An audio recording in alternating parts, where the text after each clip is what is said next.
Okay so welcome again guys. आज के दिन हम लोग डेटा को अंडरस्टैंड करेंगे, डेटा को सीखेंगे कि वो क्या है भाई डेटा, है ना। एंड डेटा के जो टाइप्स हैं वो स्ट्रक्चर टाइप एंड अनस्ट्रक्चर क्या होता है, डेटा के सोर्सेस क्या होते हैं and what is the ETL, मतलब हम डेटा को कैसे स्टैक करके अपने प्लेटफॉर्म पे लाएंगे ताकि हम वहाँ पे काम कर सकें। ठीक है। देखिए, जब भी हम डेटा एनालिसिस की बात करते हैं सबसे इम्पॉर्टेंट चीज़ जो होती है डेटा एनालिसिस के अंदर, सर, डेटा। ठीक है। अब वो जो डेटा है, ठीक है, जब आपके पास में डेटा आएगा तो आपको चेक करना पड़ेगा कि डेटा पे कितना काम करना है, तब जाके आप अपना एनालिसिस प्रोसेस स्टार्ट करोगे। तो पहला काम आपका क्या होता है कि आप डेटा को चेक करिए कि वो किस टाइप का डेटा है। तो पहले आप टाइप्स ऑफ डेटा निकालेंगे। ठीक है। अब टाइप्स ऑफ डेटा ऐसे तो देखा जाए कैटेगरिकल, ऑर्डिनल एंड जो न्यूमेरिकल टाइप हैं वो अलग हैं, वो उसको स्टैटिस्टिक्स के अंदर हम लोग कवर करेंगे। बट अभी जो हम बात करें, हम यहाँ पे टाइप ऑफ डेटा सिर्फ और सिर्फ दो वे में, एनालिसिस वे के अंदर हम बात करें तो हम सिर्फ दो वे की बात कर रहे हैं, स्ट्रक्चर्ड एंड अनस्ट्रक्चर्ड। ठीक है। तो क्या है ये स्ट्रक्चर्ड एंड अनस्ट्रक्चर्ड, क्या है उसके बारे में समझते हैं। देखिए, सबसे इंपॉर्टेंट पार्ट हो जाती है प्लेसमेंट के अंदर, आपको पहले डेटा के बारे में पूछा जा सकता है क्वेश्चन कि कितने टाइप्स के डेटा हैं। आप एनालिसिस पॉइंट ऑफ व्यू से अगर पूछा जा रहा है तो आप स्ट्रक्चर्ड अनस्ट्रक्चर्ड बता सकते हैं। वही अगर आपके साइंस, डेटा साइंस के इंटरव्यू है और वहां पर पूछा जा रहा है तो थोड़ा सा स्टैटिस्टिक अप्रोच के रिगार्डिंग आप डेटा के टाइप्स बताइए, like numerical, categorical and ordinal. ठीक है। अब यहाँ पे बात करें, हमारे डेटा जो होते हैं वो दो टाइप से मिल सकते हैं, स्ट्रक्चर्ड एंड अनस्ट्रक्चर्ड। ठीक है। अब स्ट्रक्चर्ड का मतलब क्या होता है कि जो डेटा है उसमें कोई खराबी ना हो। ठीक है। वो परफेक्ट हो एनालिसिस के लिए। ठीक है। मान लीजिए कि कुछ डेटा कुछ इस फॉर्म में है, टेबल फॉर्म में है। ठीक है। कुछ कॉलम है आपके पास में और हर कॉलम में सारी चीजें, वैल्यूज उसके अनुकूल है, मतलब एकदम सारी चीजें एज इट इज जैसे आपको एनालिसिस करने के लिए चाहिए थी डेटा सेट, वैसे ही अगर है देन आप उसको स्ट्रक्चर्ड मानेंगे। अदरवाइज अगर मान लो ऐसे डेटा सेट के अंदर कहीं एरर वैल्यूज मिल जाए या कहीं मिसिंग वैल्यूज मिल जाए, ठीक है, या कहीं आपको नल वैल्यूज मिल जाए, कहीं आपको रॉन्ग वैल्यूज मिल जाए या कहीं डुप्लीकेट वैल्यूज मिल जाए, ऐसे कुछ ऑप्शंस अगर आपको दिख रहे हैं अपने डेटा सेट के अंदर, आप समझ लीजिए किस चीज की बीमारी हो गई, इसको अनस्ट्रक्चर्ड की बीमारी हो गई, इम्प्योर हो गया ये डेटा सेट। तो ये अनस्ट्रक्चर्ड डेटा सेट कहलाएगा या फिर इम्प्योर डेटा सेट कहलाएगा। ठीक है। आप इसकी इम्प्योरिटी को क्या करोगे, रिमूव करोगे इस डेटा सेट के अंदर से by using some tools like power query editor in Excel and power query editor in Power BI, या फिर आप पाइथन के हेल्प से डेटा क्लीनिंग कर सकते हो, या फिर आप पावर क्वेरी एडिटर के हेल्प से भी आप ये काम कर सकते हो। जिन्होंने, देखो, ये कोर्स जो है उनके लिए है जिन्होंने ऑलरेडी डेटा एनालिसिस कवर कर लिया, क्योंकि हम डायरेक्ट प्लेसमेंट की बात कर रहे हैं। प्लेसमेंट ओरिएंटेड जो जो टॉपिक्स इंपॉर्टेंट है हम वहां पे, ये इस ट्यूटोरियल्स के अंदर हम सिर्फ वही डिस्कस करने वाले हैं। तो सिर्फ ये प्लेसमेंट पॉइंट ऑफ व्यू से इंपॉर्टेंट होने वाला है। ठीक है। और इसको हम सिर्फ प्लेसमेंट पॉइंट ऑफ व्यू से टॉपिक्स कवर करते जा रहे हैं। आप इंश्योर करिए कि जो भी टॉपिक्स मैं डिस्कस कर रहा हूँ स्टार्टिंग से लेकर एंडिंग तक, आपकी वो चीज क्लियर होनी चाहिए। पहली टॉपिक जो हमने डिस्कस किया वो था data analysis introduction, and then दूसरा टॉपिक डेटा के बारे में पढ़ रहे हैं, डेटा सोर्सेस के बारे में जानेंगे एंड ईटीएल के बारे में जानेंगे आज के वीडियो में। देखिए, वीडियोस हो सकता है लंबा हो बट बहुत सारे इन्फॉर्मेशन मैं इस वीडियोस में दूंगा एंड आपको कोशिश करना है इस चीज को बस फॉलो करते रहना है। ठीक है। एंड आई होप कि आपने जो भी आपने अभी तक पढ़ाई की होंगी, जो नोट्स होंगे आपके पास में, उसको भी फॉलो करते रहिए टाइम टू टाइम। ठीक है। मैं कोशिश करूंगा कि आपको 45 डेज के अंदर एक प्लेसमेंट रेडी बंदा बना दूं कि भाई आप जाओ इंटरव्यू में, फोड़ के आओ, आप जॉब करके आओ। ठीक है। फोड़ के आओ मतलब क्या, इंटरव्यूअर को आ, थोड़ी ना पीटना है ना। यहाँ पे आपको क्या करना है, आपको बस फॉलो करते जाना है ये ट्यूटोरियल्स और आपको यहाँ पे अच्छे तरीके से तैयारी हो जाएंगी। 45 डेज के अंदर हमारा ये टारगेट है कि आपको एक फुल्ली डेटा एनालिस्ट बना दिया जाए। ठीक है। अगर आपने ऑलरेडी कोर्स कर रखी है तो आप इसको फॉलो कर सकते हो। ठीक है। Coming to the next part, sir, ये अनस्ट्रक्चर्ड और स्ट्रक्चर्ड का मतलब होता है, तो we have to convert unstructured data into structured format ताकि फिर हम उसके ऊपर अपनी एनालिसिस कर सके और ये जो एनालिसिस है वो इफेक्टिव मानी जाएगी। ठीक है। आप सोचिए ना, मान लीजिए कि यहाँ पर कोई रॉन्ग वैल्यूज है, मान लीजिए MS धोनी साहब का रन कॉलम था और यहाँ पे लिखा हुआ है T20 में 1000 रन। अब सर, एक मैच में 1000 रन मार ही नहीं सकते, हो सकता है 100 लिखना चाह रहा होगा, गलती से 1 0 और लग गया। तो ये रॉन्ग वैल्यूज के अंदर आ गया। अब जब आप इसके मैक्सिमम, जब एम एस धोनी साहब के मैक्सिमम स्कोर को आप फाइंड आउट करेंगे, आपको आंसर क्या मिलेगा? 1000। सर किसी भी प्लेयर के लिए 1000 रन बनाना पॉसिबल नहीं, इम्पॉसिबल, नामुमकिन है ये चीज।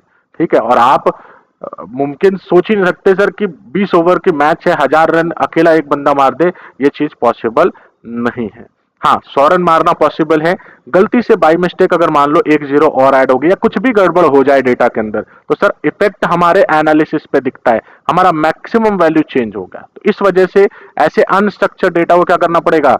हमें स्ट्रक्चर्ड में कन्वर्ट करना पड़ेगा। ठीक है, ताकि हम यहाँ पे काम कर पाए। क्लियर? यस और नो? तो यहाँ पे स्ट्रक्चर्ड का मतलब क्या है? एक ऐसा डेटा जिसके अंदर मिसिंग वैल्यूज ना हो, नल वैल्यूज ना हो, डुप्लीकेट ना हो, एरर ना हो, रॉन्ग वैल्यूज ना हो, और वो एनालिसिस के अनुकूल हो।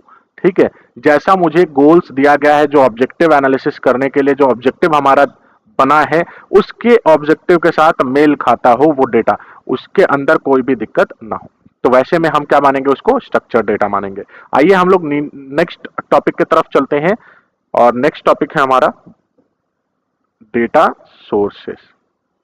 अब डेटा सोर्स का मतलब क्या है? देखिए, आज के दिन में अगर मैं बात करूं, 4-5 कंपनी है। एक कंपनी ए, एक और कंपनी है बी, एक और कंपनी है जिसका नाम सी है, और एक और कंपनी है जिसका नाम डी है। ठीक है, ये जो है, ये कंपनी का जितना भी डेटा होता है, ये अपने डेटाबेस में सेव करते हैं। ठीक है, अब जिसकी लैंग्वेज एसक्यूएल है।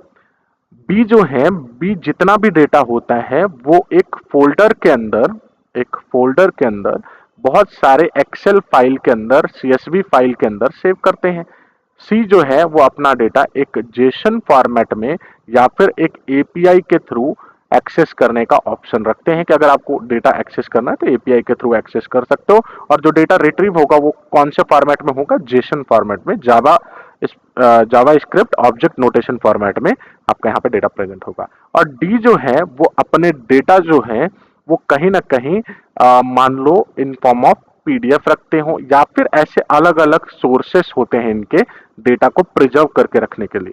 ठीक है, अब एक चीज बताइए सर, एक डेटा एनालिस्ट अगर है यहाँ पर, ठीक है, और उसके सामने ये चैलेंजेस है कि सारी कंपनीज अलग अलग डेटा सोर्सेस के ऊपर डेटा को स्टोर करके रखती है, तो अगर उसको सारे कंपनी से डेटा लाकर, या फिर मान लो एक ही कंपनी 4-4 सोर्सेस को यूज कर रही है, एसक्यूएल फोल्डर में भी डेटा रख रही है, जेसन फॉर्मेट में भी डेटा रख रही है, एक्सएमएल फॉर्मेट में भी डेटा रख रही है, एंड सो ऑन, एक ही कंपनी। और इस कंपनी के लिए अगर ये बंदा काम करता है, ये डेटा एनालिस्ट मान लीजिए आप ही हैं, और आप काम करते हैं, तो आपको क्या करना पड़ेगा? ऐसे मल्टीपल सोर्सेस जहां पर डेटा रखा गया है, उस सोर्सेस के साथ में काम करना आना चाहिए, वहां से डेटा पुल करना आना चाहिए अपने वर्किंग रिपोजिटरीज के अंदर या वर्किंग फाइल के अंदर, जहां पर आप काम करो, चाहे आप पावर बीआई में काम करो, चाहे पाइथन के साथ काम कर रहे हो, चाहे आप एक्सेल के साथ काम कर रहे हो, चाहे आप एसक्यूएल के साथ काम कर रहे हो। ठीक है, तो आपको क्या करना पड़ेगा? इन मल्टीपल सोर्सेस के साथ डेटा एक्सट्रैक्ट करना आना पड़ेगा। ठीक है, अब जैसे ही आप डेटा एक्सट्रैक्ट कर लेते हैं, पहला काम तो आपको पता ही है कि डेटा के टाइप्स चेक करेंगे अकॉर्डिंग टू गोल्स, हमारा ये जो डेटा है वो एनालिसिस के अनुकूल है कि नहीं है। इफेक्टिव एनालिसिस करना है भैया, मुझे कंपनी से बाहर नहीं निकलना है, मुझे जब डेटा आएगा मैं एक इफेक्टिव एनालिसिस करूंगा। तो उसके लिए ये जो डेटा जब आता है उसके टाइप्स देख लेंगे, स्ट्रक्चर्ड है या अनस्ट्रक्चर्ड है, एंड देन हम आगे ट्रांसफॉर्मेशन करेंगे। ठीक है, अब ये ट्रांसफॉर्मेशन जो है वो क्या है, उसके बारे में आगे हम लोग पढ़ने वाले हैं। ठीक है, इस प्लेसमेंट प्रिपरेशन वीडियोस के अंदर ही आगे हम लोग पढ़ने वाले हैं। तो पहला क्या हो गया? डेटा के टाइप्स। दूसरा क्या हो गया? डेटा के source. Again sir, multiple sources से डेटा कैसे लाया जाए, उसके लिए हम लोग एक स्किल सेट सीखते हैं, ईटीएल। ईटीएल का मतलब होता है extract, transform and load the data. ठीक, लोड द डेटा सेट ऐसा भी बोल सकते हो। डेटा सेट को हम कैसे एक्सट्रैक्ट करें? मल्टीपल सोर्सेस हैं हमारे पास में, अलग अलग सोर्सेस पे डेटा रखा हुआ है, वहां से डेटा लाना है हमारे वर्किंग फाइल के अंदर, तो हम एक्सट्रैक्ट कैसे करें? देन डेटा जब आ गया है मल्टीपल सोर्सेस से, तो उसको हम ट्रांसफॉर्म कैसे करें? आफ्टर दैट ट्रांसफॉर्मेशन के बाद में हम उसको लोड कैसे करें? इस स्किल सेट को हम क्या बोलते हैं? ईटीएल स्किल सेट बोलते हैं। या आप रिज्यूम के अंदर मेंशन कर सकते हो अपने स्किल के अंदर कि आपको ईटीएल आता है, अगर आपने सच में किया है। देखिए सबसे पहले ETL जो है एक्सट्रैक्ट ट्रांसफॉर्म एंड लोड के लिए यूज किया जाता है। यहाँ पे जो टूल्स इन्वॉल्व हैं उसमें सबसे पहला नंबर जो मैं टूल्स को दूंगा वो है पाइथन। पाइथन बहुत ही बेहतरीन तरीके से ये काम कर सकता है, बहुत ही ज्यादा सोर्सेस से डेटा पाइथन अपने पास में ला सकता है और उसके ऊपर काम कर सकता है। दूसरा जो मैं यहाँ पर टूल्स बोलूंगा जो सबसे ज्यादा यूजफुल रहेंगी एक्सट्रैक्ट ट्रांसफॉर्म एंड लोड के लिए, वो आपकी रहेंगी पावर क्वेरी एडिटर। ठीक है, पावर क्वेरी एडिटर, इसके बारे में भी पढ़ेंगे। ठीक है, ये टूल आपको एक्सट्रैक्ट ट्रांसफॉर्म एंड लोड के लिए हेल्प करने वाली है। ठीक है, ये दो टूल्स आपके लिए इंपॉर्टेंट रहेंगे। ठीक है, एक है कोडिंग के थ्रू और एक है विदाउट कोडिंग भी आप काम कर सकते हो। हालांकि यहाँ पे भी एक एम लैंग्वेज यूज होती है, उसके बारे में भी थोड़ा बात करेंगे। ठीक है, इसका वेटेज अगर इंटरव्यूज के पॉइंट ऑफ व्यू से देखा जाए तो बहुत ही हाई रखो। इसके हाई चांसेस है कि इंटरव्यूज में पूछे ही जाएंगे। डेफिनेटली ETL के बारे में पूछा जा सकता है क्योंकि पहला ही स्टेप है। जब हम पहले ही स्टेप को नहीं जानेंगे सर तो डेटा एनालिसिस जान के भी क्या करें, है ना। क्लियर। देखिए सिंपल, आपने पूरा प्लान बना लिया ट्रिप का और गाड़ी बुक ही नहीं करी, ट्रेन बुक ही नहीं किया, भाई ऐसा नहीं करना है ना। तो अगर आप पूरी प्लानिंग कर ही रहे हो तो सबसे पहला तो बेस आपके तैयार होनी चाहिए, और तैयार कर रहे हैं। तो देखिए ETL की बात अगर हम करें तो ETL हमें हेल्प करता है कि मल्टीपल सोर्सेस से डेटा को पुल किया जाए अपने वर्किंग फाइल के अंदर।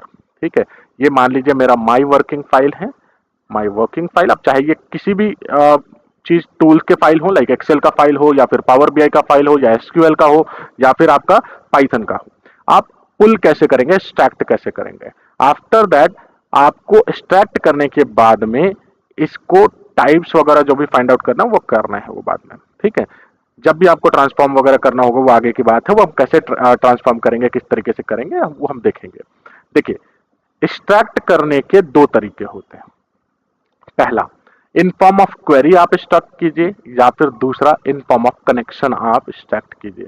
कनेक्शन का मतलब क्या है और क्वेरी का मतलब क्या है, इसको हम लोग अगले वीडियो में समझेंगे। ETL को थोड़ा सा और एलोबरेट करेंगे, अदरवाइज ये वीडियो बहुत ज्यादा लंबा हो जाएगा। मैं बोर नहीं करूंगा आपको, आपको बस मीनिंगफुल चीजें समझाते चल रहा हूं एक एक करके, आप इसको फॉलो करते चलिए। तो चलिए इस वीडियो में यहीं तक रुकते हैं और अगले वीडियो में देखते हैं ETL की पूरी कहानी, और इसको अच्छे तरीके से समझते हैं ताकि इंटरव्यूज में कोई दिक्कत ना आए। क्योंकि अगर ये हाई प्रायोरिटी पे इंटरव्यूज के अंदर, डेटा एनालिसिस के इंटरव्यू के अंदर, तो इसको अच्छे से समझना भी जरूरी है। चलिए तो मिलते हैं हम लोग अगले वीडियो में। जब तक के लिए आपको क्या करना है, आपको लाइक करना है, सब्सक्राइब करना है और शेयर करना है अपने उन दोस्तों के साथ में जो डेटा एनालिसिस के लिए प्रिपरेशन कर रहे हैं। चलिए तो मिलते हैं अगले वीडियो में। Till then bye bye, see you in next video.